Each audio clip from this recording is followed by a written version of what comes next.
ஒரு அவுன்ஸ் தங்கம் இருந்தால் நீ $35 அடிக்கலாம். அந்த லெவலுக்கு ஃபிக்ஸ் பண்ணிட்டாங்க. ஒரு அவுன்ஸுக்கு அது கிட்டத்தட்ட 28 கிராம். நீ $35 பிரிண்ட் பண்ணணும்னா உங்கள்கிட்ட இவ்வளோ தங்கம் இருக்கு. நீ எவ்வளோ வேணால் நோட் அடி, ஆனால் அதுக்கு உண்டான தங்கத்தை வச்சுக்கிட்டு அடி. ஏன்னா உன் நோட்டை கொண்டாந்து திருப்பி கொடுத்தா நீ தங்கத்தை கொடுத்துடணும். ஏன்னா உன் நோட்டை தான் நம்பி நாங்கள் எல்லாரும் புழங்கிக்கிட்டு இருக்கோம். நாளை பின்ன அது செல்லாதுன்னு ஆகிடக்கூடாது இல்லை. எப்படி நம்ம ரிசர்வ் வங்கியில் வந்து ஐ ப்ராமிஸ் டு பே த பேரர்னு சொல்லி நம்ம ரிசர்வ் வங்கி கவர்னர் போட்டிருக்காரு. நம்ம யூஸ் பண்ணுற ரூபா நோட்டே ஒரு ப்ராமிசரி நோட்டு தான். அது ஒரு ப்ரோ நோட்டு தான். கவர்னர் கொடுத்த ப்ரோ நோட்டு திருப்பி கொண்டே கொடுத்தா அவங்க அந்த மதிப்புக்கு நமக்கு பணம் கொடுத்துடணும், இல்லை பொருள் கொடுத்துடணும். அது தங்கம். அப்படித்தான் ஆரம்பிச்சது இந்த கதை.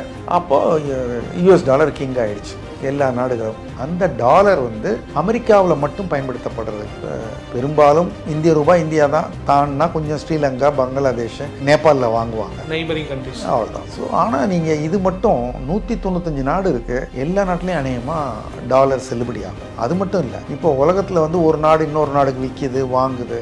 இவங்க பண்ணுற வியாபாரத்துக்கெல்லாம் விலை வைக்கணும்னா அவங்கவுங்க நாட்டு ரூபாயில் வைக்கணும், அவங்கவுங்க நாட்டு பணத்தில் வைக்கணும். உலகம் மொத்தமே பெரும்பாலும் 88% ஆஃப் த ட்ரேடு நடக்கிறதுல மொத்தத்தில் எல்லாமே US டாலரில் தான் விலை வைக்கிறது, US டாலரில் தான் வாங்கிக்கிறது. US டாலர் ஒரே ஒரு நாட்டினுடைய பணம் எப்படி உலகம் மொத்தமும் வந்து செல்லுபடியாக ஒரு பணமாகுது. அதனால அந்த ஒரு குறிப்பிட்ட நாட்டுக்கு என்ன லாபம் அப்படின்னு யோசிச்சா அது பயங்கரமான லாபம். ஸோ இப்படி ஒரு கரன்சியாக இருக்கிறதுனால என்ன பண்ணுறாங்கன்னா, ஒரு நாடு வந்து ஏகப்பட்ட கடனை வாங்கிடும் அப்படின்னா அவங்கள்ட்ட சொத்து இருந்தால் ஓகே. தனிநபர் மாதிரி தான். தனிநபர் வந்து எவ்வளோ கடன் வாங்கலாம்னா எவ்வளோ சொத்து இருக்கும், அவனுக்கு வீடு இருக்குப்பா, நிலம் இருக்குப்பா, கடனுங்கிறாங்க. சில பேர் இவ்வளோ சொத்து இருந்தால் கூட சொத்துக்கு மேலே கடன் வாங்கிட்டான், அழிஞ்சு போனாங்கிறாங்க. அது மாதிரி ஒவ்வொரு நாடும் எவ்வளோ வியாபாரம் பண்ணுறாங்க, என்ன கொடுக்குறாங்க வர்றாங்க தெரியாதனால என்னைக்காவது ஒரு நாளைக்கு இல்லாமல் போனால் என்ன பண்ணுறது அப்படிங்கிறதுக்காக நீங்கள் எல்லாருமே கொஞ்சம் எதையாவது ரிசர்வ்ஸ் வச்சுக்கணும். ஒரு ஆபத்து வந்தால் கொடுக்கறதுக்கு ஒரு ரிசர்வ்ஸ் சேமிப்புமா வச்சு. அந்த ரிசர்வ்ஸ் முன்னாடிலாம் வந்து ரொம்ப நாளைக்கு தங்கம் தான் இருந்தது. பல நூற்றாண்டுகளுக்கு ஒரு நாடும் தங்கம் வச்சுருப்பாங்க. எல்லா நாட்டிலையும் வாங்கிப்பாங்க. அதுக்கு அடையாளம் கிடையாதுலாம் கிடையாது. தங்கமாக இருந்தால் ஓகே.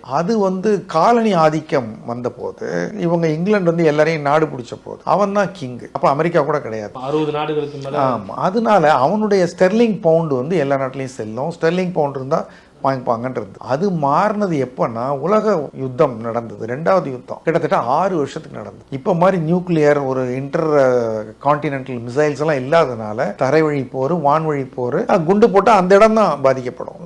விமானத்தில் போய் போட்டுகிட்டே இருந்தானுங்க. இது மாதிரி வருஷ கணக்கில் போட்டால் என்ன ஆகும்னா, இந்த இன்வால்வ் ஆன நாடுகள் எல்லாமே அவங்களுடைய எல்லா உற்பத்தி திறனும் விவசாய நிலங்களும் எல்லாம் கெட்டு போய் போர் வந்து வேற வழி இல்லாமல் நின்ன பொழுது எல்லா நாடுகளுடைய பொருளாதாரமும் ரொம்ப மோசமான நிலையில் இருக்கு. அப்போ எல்லா நாடுகளும் சேர்ந்து ஒரு வழியாக டயர்ட் ஆகிட்டாங்க. அவங்க மீட் பண்ணி பேசுகிறாங்க. மீட் பண்ணி பேசுறது தான் வந்து இந்த பிரெட்டன் வூட்ஸ்ங்கிற ஒரு இடத்துல உட்காந்து பேசுகிறாங்க. 44 நாட்டிலேருந்து 730 பிரதிநிதிகள் ஒன்றா சேர்ந்து என்னங்க பண்ணலாம், இனிமேல்ட்டு எப்படி வியாபாரத்தை கொண்டு வர்றது, எப்படி ஒருத்தருக்கு ஒருத்தர் நடந்துக்கிறதுலாம் பேசுகிற போது அப்போ சொன்னாங்க பிரிட்டிஷ் பவுண்டு இனிமேல்ட்டு ஒத்து வராது.